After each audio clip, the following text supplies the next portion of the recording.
这是一部3年前的苹果13 Pro Max， 已经使用3年时间，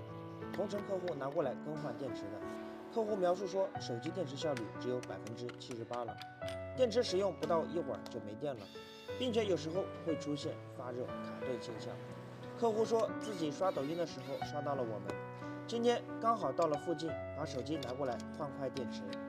顺便清理一下手机灰尘，打电话声音也特别小。我跟客户说，您的要求是我们每台手机的常规操作，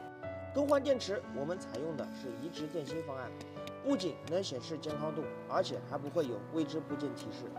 如果视频上显示的维修过程你还满意，刚好你也有电池不耐用，想要换电池的需求，可以点击视频左下角团购链接，查看苹果全系列移植电芯的价格。购买以后可以找到距离您最近的门店进行更换，让您修得放心，用得满意。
记得点赞关注哦。